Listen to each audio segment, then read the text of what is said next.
La mairie de Jérusalem cherche à faire dans tous les quartiers de Jérusalem qui sont aujourd'hui notés rouges, de donner un maximum de services aux citoyens pour que ces personnes-là aient besoin de sortir de la maison.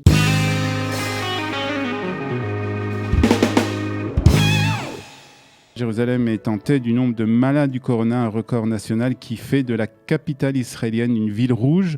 Comment en est-on arrivé là et que fait la ville de Jérusalem pour freiner le nombre de contaminations? C'est ce que nous allons essayer de comprendre avec notre invité ce matin, Shmuel Marciano, membre du conseil municipal de Jérusalem. Bonjour Shmuel, merci d'être avec nous ce matin sur Studio Kalita. Bonjour à tous et à toutes. Alors, Shmuel Marciano, d'abord des chiffres. On parlait hier près de 10 000 personnes qui sont malades aujourd'hui pour la ville de Jérusalem. Est-ce que d'abord vous confirmez ces chiffres et est-ce que vous avez des indications sur d'autres chiffres concernant notamment le nombre de contaminations à Jérusalem ? Effectivement, vous n'êtes pas loin. On n'est pas loin des 10 000 malades durant ces derniers jours à la ville de Jérusalem. Quand on parle de Jérusalem, ça comprend aussi Jérusalem-Est, donc la population arabe, qui là-bas le pourcentage est aussi très élevé. Donc, je confirme ces chiffres-là. Alors justement, vous nous parlez des quartiers. Alors, vous nous parlez des quartiers de Jérusalem. Quels sont les autres quartiers qui sont aussi touchés à Jérusalem ? Alors, beaucoup de quartiers religieux aussi, mais non pas seulement que les quartiers religieux. Je peux vous donner un exemple comme celui de Kiryat Yovel, donc c'est le quartier à Jérusalem, au sud de Jérusalem, dans lequel moi j'habite, qui depuis le début du corona n'a jamais été dans la catégorie des quartiers rouges. Et depuis mercredi dernier, même Kiryat Yovel est rentré dans cette catégorie de quartiers rouges. La contamination est beaucoup plus forte. D'après ce qu'on a entendu par le maire et par le ministère de la Santé, c'était que la nouvelle mutation du coronavirus, qui est d'un côté une bonne nouvelle, qui est un peu moins dangereuse que celle du coronavirus qu'on a connu jusqu'à aujourd'hui, mais qui est beaucoup plus contagieuse. Il parle jusqu'à 7 fois plus que le coronavirus qu'on avait jusqu'à maintenant. Alors, que fait la municipalité, justement, Shmuel, pour essayer justement de freiner cette contamination et ce taux de contamination et d'essayer de freiner aussi le nombre de malades parce que c'est là le véritable problème, en fait, le problème du nombre de malades. Et on a peur que les hôpitaux soient pleins très rapidement. Exactement. C'est la peur de tout le monde, dont du maire de Jérusalem, M. Moshe Léon.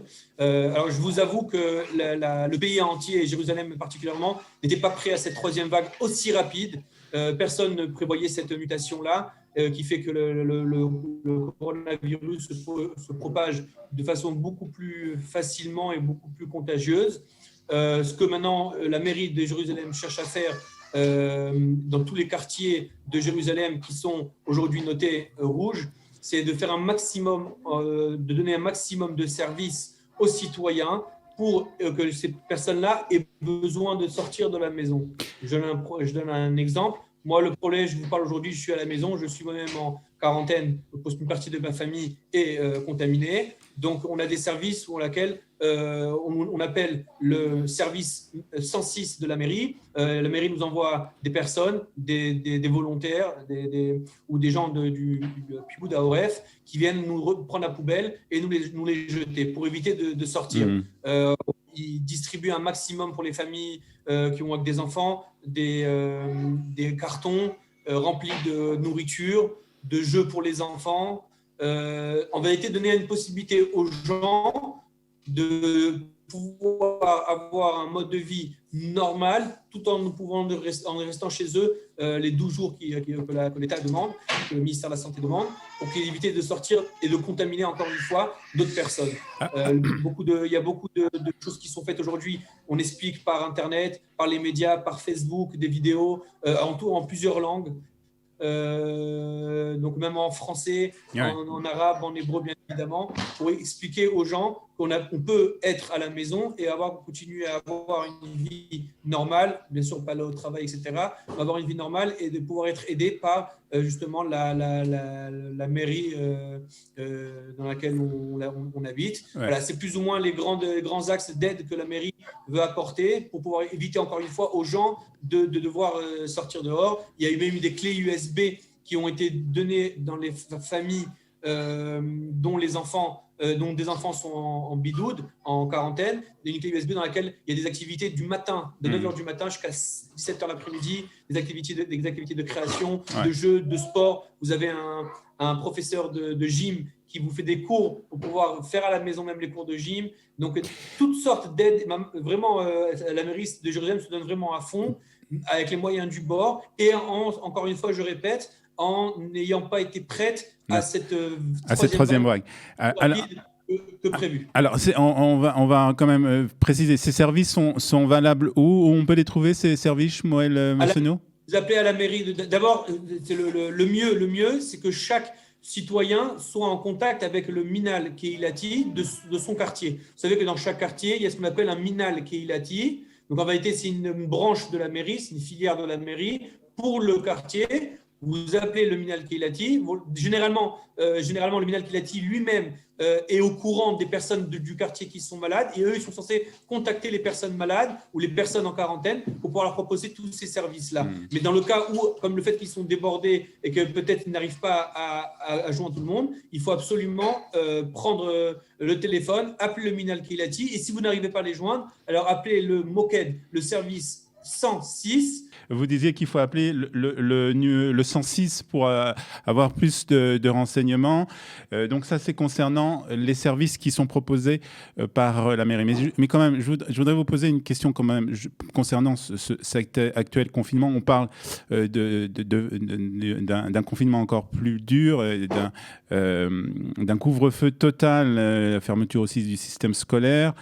Est-ce qu'il n'aurait pas fallu plutôt prendre des décisions qui sont par quartier ou par ville, justement? Est-ce qu'il ne serait pas plus logique d'imposer un confinement dans des quartiers où le nombre de malades et de taux de contamination sont élevés et de laisser les autres quartiers à Jérusalem libres de pouvoir se déplacer ou de pouvoir de donner la possibilité aux enfants d'aller à l'école?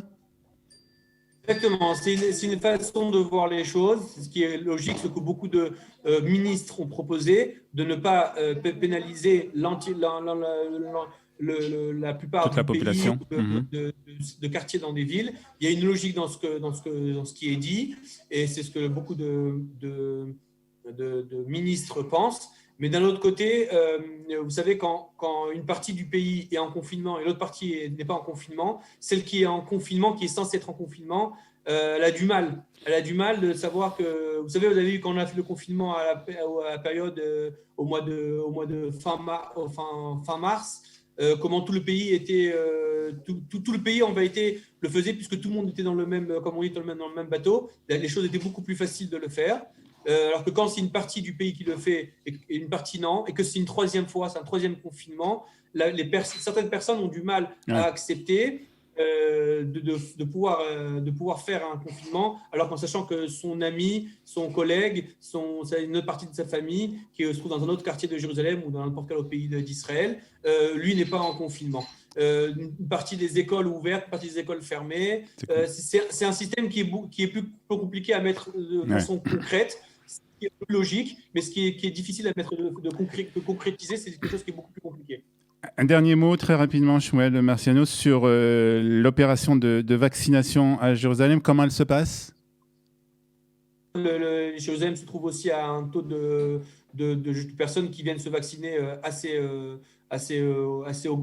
grand. Et donc, c'est l'espoir qui nous donne de pouvoir sortir rapidement du confinement. C'est de voir les gens venir ruer, demander. Et chaque jour, on entend qu'il reste 200, dans tel copatrolim, il reste 200 doses de vaccination qu'on ne peut pas recongeler, remettre au congélateur. Les gens se courent et se ruent vers les copatrolimes pour pouvoir se faire vacciner. Donc, ça donne espoir que les gens ont accepté, ont compris l'importance d'aller se vacciner et que le faire le plus rapidement possible. On compte sur l'État faire venir un maximum De vaccins. de vaccins pour pouvoir vacciner tout le monde et revenir à un mode de vie plus ou moins normal.